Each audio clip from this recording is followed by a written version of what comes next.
Have you ever had that boss or that leader that every time they came near you, you're like, oh God, here they come. And they're going to tell me something I need to work on, something I'm doing wrong, something I need to get better at, which I mean, you kind of liked, but also it just seemed like they would come near you and you would want to jump under your desk and hide or get on the phone and be real busy because it was just the constant corrective, corrective, corrective. I know that I had a few bosses like that, and maybe you are one of those bosses or leaders with good intention. You want to give people feedback and you want to make them better and grow. But when we think about feedback and the cadence of feedback and what's going to actually work and stick, we need to think about the ratio of corrective feedback to reinforcing feedback. And we want the reinforcing, the positive feedback to be a 9-to-1 ratio. So every time you have to work with someone on something, a behavior they need to improve, you want to have 9 positives, 9 things that you've noticed before the corrective, so they're not hiding under their desk and they're receptive to what you have to say. So let's talk about what this might look like. But first, I'm going to tell you what this doesn't look like. I was working with a group and we were working through some feedback conversations and we got to the role play part and Sue was having a conversation with Michelle. And Sue started off by saying, Michelle, I like your haircut. Your earrings are nice. I like your skirt. And I paused her and I was like, Sue, what are you doing? Like, why are you talking about her outfit so much?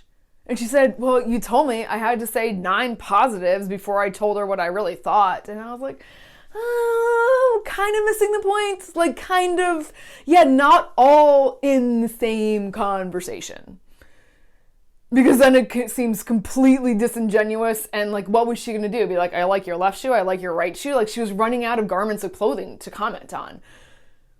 When we think about this 9-to-1 ratio, we want a cadence of, maybe daily, maybe other day, just noticing and reinforcing the positive work that people are doing.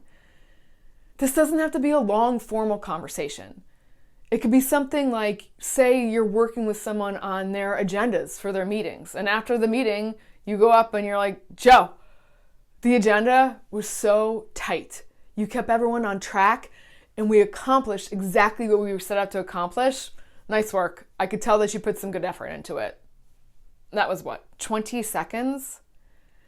And when we start to acknowledge the good that people are doing, we also start to notice a lot more the good that people are doing. And when I hear 9 things, or Joe hears, good job on the agenda. I noticed your smiling face at the meeting today, whatever it might be. When it's time for the corrective, we don't hide and we don't try to get on the phone and we don't try and run away because we know we're not going to get in trouble. But rather we're saying, hey, this person notices when I'm doing the good stuff. And now there's something that they can see I can improve. I'll listen. I'll take it in. When we have the cadence of 9-to-1, we're building trust. We're making feedback not this one-off event, but part of the conversation, part of the flow throughout the organization. So I want to encourage you to start to notice things that people are doing great, the things that people might be working on and you notice that they're accomplishing. And start to think about what's 1 thing a day, 2 things a week. I'll let you do the math that you can start to encourage them with this 9-to-1 ratio. 9 reinforcing or positive to 1 corrective feedback. And see what the response is. If they're hiding under their desk anymore or when they see you coming, they're all ears and open to what you have to say. Give it a shot.